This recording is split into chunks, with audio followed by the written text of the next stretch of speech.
everyone! We are out and about again. Pero this time nasa SM North kami.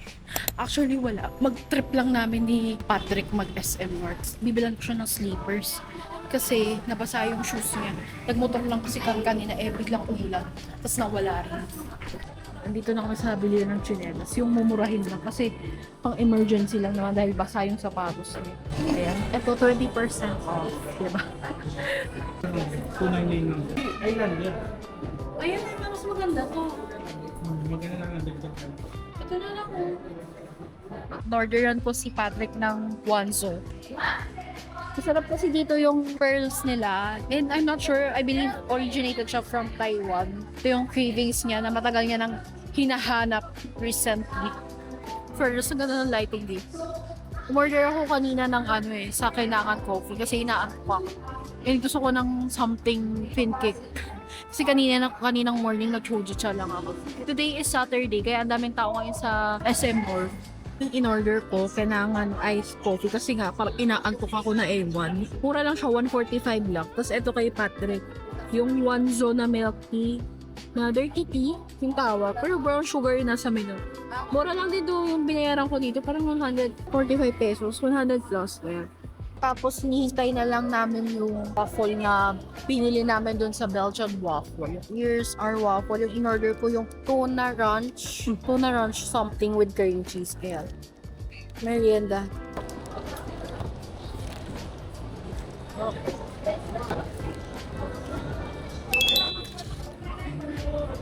Yung mga prints.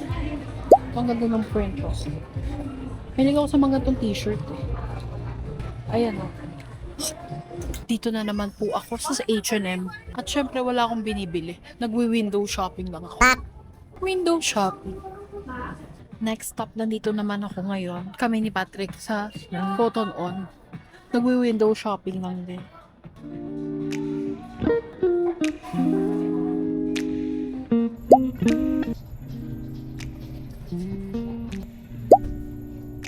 Medyo masikip siya mga bibit. This one's nice too. Wala na ako ditong suman, sister. Wala akong nabili sa Bershka kasi hindi maganda yung mga fit sa akin. So, meaning to say, nagawa ko bumili. Ngayon, nandito kami sa Muji. Tingin ako ng mga t-shirt. Since I'm a basic girly. Cute naman itong white shirt na to. Gusto ko sana itim, kaso ang dami ko ng itim. Yun nga kaya nga medyo. Ito ang ganda mga piyo. Kaso hindi maganda yung presyo niya. 890 pesos. Pero feeling ko ganito yung mga magagamit mo talaga sa pang-araw-araw. Like pag aalis ka, ganyan. Ayan. Dito siya sa Muji.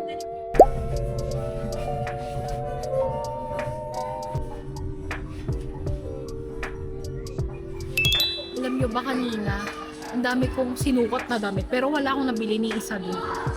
Kasi iniisip ko naman, yung plain black t-shirt sa Muji, medyo pricey kasi siya for me. Which is, kung gagastos lang din ako ng for that amount of price, might as well yung wala pa akong damit na gano'n. Kaya hindi ko na lang siya binili. And ang binili ko is condition. Kasi parang maganda, parang ang bango kasi ng conditioner kasi may sample sila. Tapos mura lang din, less than 300 pesos. So yun na yung binili ko. Uupo lang muna kami dito kasi medyo napagod kami kakalakad ni Patrick. Ngayon sa may SM department store. And nagpakuha kasi ako ng stock ng bag na natripan ko. Nakasale naman siya. And ang cute niya lang kasi. Tsaka it's very me. And magagamit ko naman siya for everyday. So ito yung mga bag nila dito. Ayan. May ganito ako na nabili ko sa TikTok shop. Papakita ko sa inyo. As in the same, wala lang ganito. Color brown. Yun yung madalas kong ginagamit. 200 pesos lang yung bili.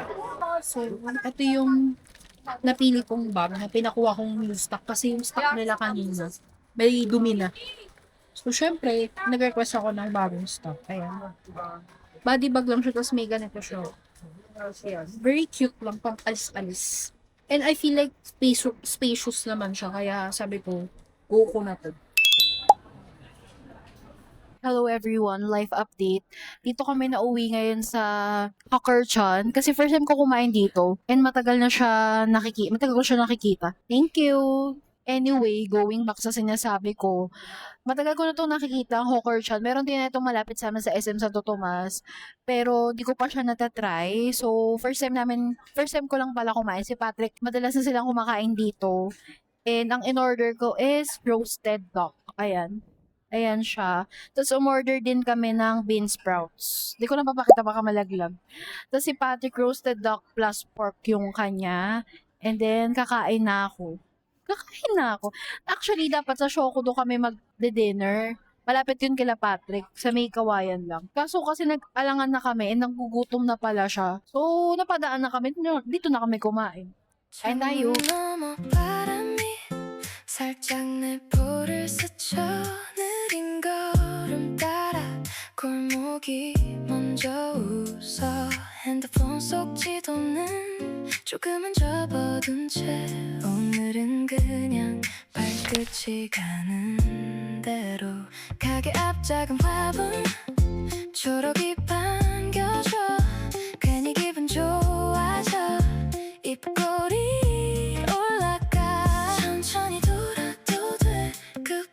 Hello everyone!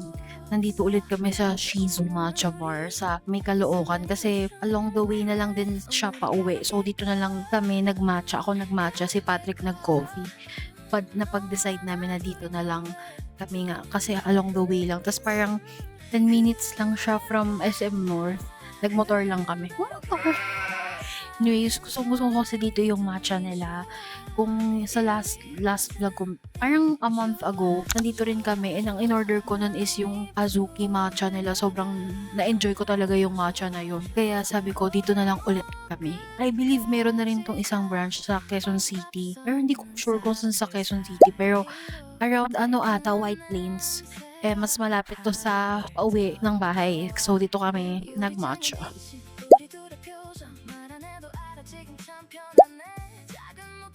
Ito yung in-order ko. Ubi pudding matcha yung in-order. Ito siya. Try na natin. Excited na ako. Tikman muna natin yung pudding. Buong-buo yung pagka-pudding niya. Yung lasa niya hindi siya ganun ka-aggressive. But at the same time, nalalasahan mo yung pudding. Parang it's so nostalgic kasi it reminds you the Filipino dessert. Ganun yung atake niya. Tikman naman natin yung matcha. Sarap. Really good. Sarap talaga ng matcha dito, promise. Alam mo yung lasa ng matcha niya? Nutty siya, na may konting green profile notes, may onting-onting bite sa dulo that really blends well together. Sarap talaga. Try natin i-mix. Though yung pagka-pudding niya kasi medyo thick yung consistency niya. Ito naman yung in-order ni Patrick, cookie butter. Parang basically coffee siya or espresso coffee. Espresso coffee. Na may cold foam on top na ano siya, na Biscoff flavor. Tikman natin. Actually, tikman ko na siya kanina, pero titikman ko ulit. Really good, I must say. Although yun, parang natikman ko na somewhere yung lasa niya, pero it's really good. Hindi siya type of aggressive na tapang. Parang meron kang nalalasahan na fruitiness, a bit of sourness, kinda, sa coffee. And nag-a-add ng texture yung Biscoff. Hello everyone, we are now back at home. And kakauwi lang namin, currently 9:26, siguro mga 9, dito na kami sa bahay kasi ayos-ayos pa ako sa baba and also uminom ako ng vitamins. But anyway, papakita ko sa inyo yung bag na binili ko kanina. Ito siya. Very cutesy lang siya, ayan. Tapos bagay siya sa suot ko. Hindi ko naman nakikita nyo, pero yan, bagay siya sa suot ko. First time ko lang bumili ng bag kasi usually, talaga ako, ano man tawag doon? Heavy pack type of person ako. As in, kahit dyan lang ako sa tabi, hindi naman sa tabi, pero like, pag magko-commute ako, as much as possible, gusto ko, kumpleto ko lahat ng dala ko. Gets nyo? So, ay, ito yung ginagamit kong bag. Talaga. At yung pinakita ko pala kanina sa inyo sa may SM. Parang ganito siya. Ayan, may pocket siya dito sa bawat gilid. Tapos ang dami yung pwedeng mailagay and kasha dito yung laptop ko, kaya ako to binili. Binili ko lang to sa TikTok shop for 220 pesos. Sobrang mura, wala pang maganda siya actually. Ito rin ginamit ko nung Bacolod. So, nagdala lang ako ng isa pang bag nun. Yung sa Sonny's na free na bag, na tote bag. Yun yung ginagamit ko pang gala-gala. But anyway, ito yung current bag na ginagamit ko. This is, binigay lang sa shop. Binigay or in exchange gift lang siya sa akin nung Christmas party namin last year sa work ko. So, ito yung nakuha ko. Ayan. Maganda siya actually. Ang una, parang hindi ko siya masyadong ginagamit kasi white. Tapos parang onti nang malalagay. Pero I'm surprised na maraming malalagay. Ayan. So, tatry ko kung kakasya siya dito sa bag na ito na nabili ko. Kasi medyo maliit lang talaga siya. Nakyutan lang talaga ako kaya ko siya binili. So, meron akong wipes. Kaya natin kung kasya. And ito rin yung wallet ko. Ayan. Nagpalit na ako ng wallet kasi yung wallet ko dati, yung tag 200 pesos lang na wallet or 250 lang na wallet, binigay lang sa kanya ni mama. Ito naman, binigay sa akin ni Mama B, yung mama ng boyfriend ko. Ayan. Sobrang ganda. First time ko lang magkaroon ng wallet na Coach. So, thank you so much, Mama B. You're watching. Ayan. Ang ganda niya talaga, like promise. Kasi hindi talaga ako nag-wallet ng mamahalin. Kasi nanghihinayang ako. Kasi sabi ko, ang importante yung laman, hindi yung wallet na mahal. Anyway, pero nagkaroon na ako ng wallet thanks to my mama's boyfriend. Ayan. Kasya naman siya dito. Ay, tas ito palang palawit ko. Di ko napakita. Bigay pala to ni Shine. Ayan. Hello, Shine. Sorry, wala akong masyadong magandang angle eh. Meron akong blotting paper. Actually, kay Patrick to. Di ko na yung dadalhin kasi hindi naman akin. Suklay na foldable. Siguro dito na lang siya sa unahan. Next, cellphone. Titignan ko lang kung kasya eh. And then, meron akong IMO. Kasi na-irritate kanina yung mata ko. So, ayan, dinala ko siya. Tapos, meron akong alcohol. Or hand sanitizer pala, sorry. Kasya naman siya. And then, ito yung wallet ko actually. Binigay lang din sa akin ng mama ko. Ano siya, pinaglalagyan ko siya ng mic ko, netong microphone ko sa camera. Tapos, yung extender ko ng mic or adapter. Tapos, meron akong lip tint na maliit from Laka. Ano to? Korean lip tint to. And then, Gaviscon. So, dito ko siya nilagay. Tingnan natin kung kakasya. Pero feeling ko hindi na. Pero let's see. Ayan, kasya siya, sis. And then, power bank na maliit. Ito yung ginagamit kong power bank pag maliit yung bag ko. Pero pagka yung malaki yung bag ko, wait, papakita ko sa inyo. Kunin ko lang. Pagka yung mga long ride or long travel na biyahe, ito yung dinadala kong power bank. Halimbawa, meron akong face-to-face work, ganyan. So, dinadala ko talagang bag yung malaki kasi para madala ko to. And mabigat kasi siya. So, this is from Romos. Kaya niya ng 4 na full charge sa cellphone. Yun nga lang hindi niya kaya sa laptop. Di naman din compatible yung laptop ko dito. So, carry lang. Actually, yun lang naman yung laman ng bag ko. Actually, kasya pala siya sa mga sis. Ayan o. O, diba? Kasya siya. Kaso medyo di pala masara dito sa may alcohol. Pero tatanggalin ko na lang yung takip.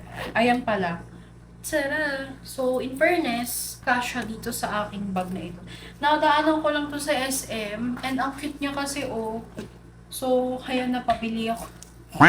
And mura na siya sa price niya. Kaya, binili ko siya. And ang cute ng color brown. Or parang beige light brown. Ayan. Ibang angle naman tayo mga B. So, bumili lang din ako kanina sa Muji na itong conditioner.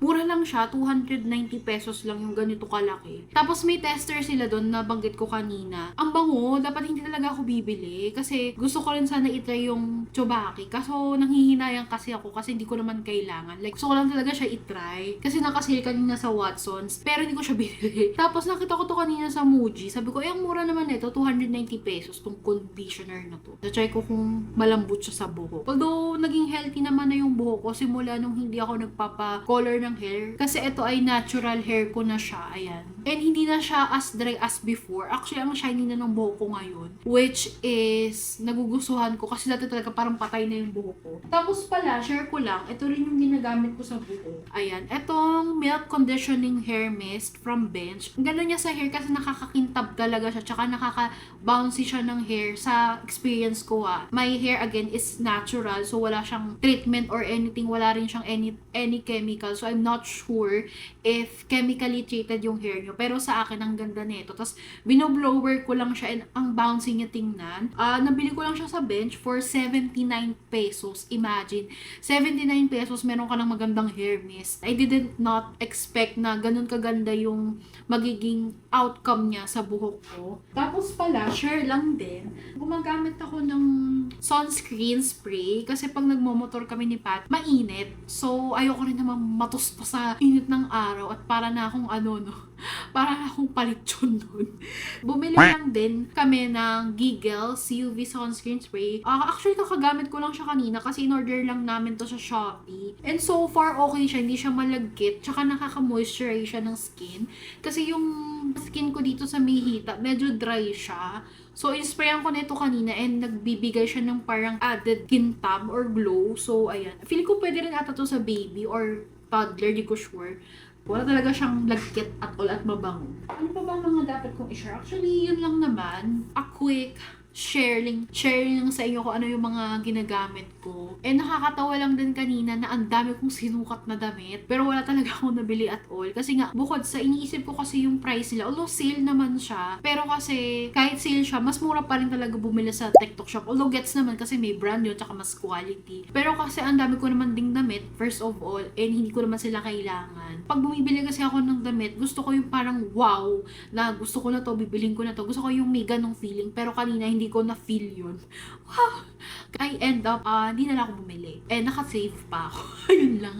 Ayun lang for our life today. Life today? I mean, yun ang ayari sa araw namin. And, yup, see you. Baka tomorrow mag-vlog ulit ako. Bye-bye! Hello, good morning everyone. Today is Sunday. So, walang work today and magtitimpla ako ng coffee. Madalas, nagtitimpla talaga ako ng kombucha, pero ngayon gusto ko ng coffee. Kasi actually, bihira na lang talaga ako mag-coffee. Even sa mga coffee shop, talagang matcha yung in-order ko. But this time, ito yung titimplahin ko. UCC Blend 144. Sobrang favorite ko tong granulated instant coffee. Kasi ang sarap niya. May pagka-chocolate notes yung dating niya na fruity type. Kaya ito yung palagi kong binibili. Although medyo may kamahalan siya. Kasi 10 stick is around 100 plus. Yung per stick lang yung binibili ko, 2. Since gusto ko matapang. And bihira lang din naman talaga ako mag-kape.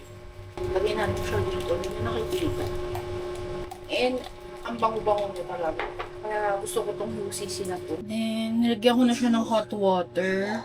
Tapos, lagyan ko na lang ng stevia. Ito yung ginagamit ko again, yung Deep Pure Stevia Drops na French Vanilla. Oh. Actually, mas tipid kasi itong mga stevia drops kaysa sa yung stevia na powder or yung parang sugar. Tapos, meron ako dito, actually kay Patrick to, yung caramel syrup ng Starbucks. Binigay ko to sa kanya before, pero hindi na kasi siya nagtitimpla ng coffee. Meron kasi siyang coffee machine. So, isa lang.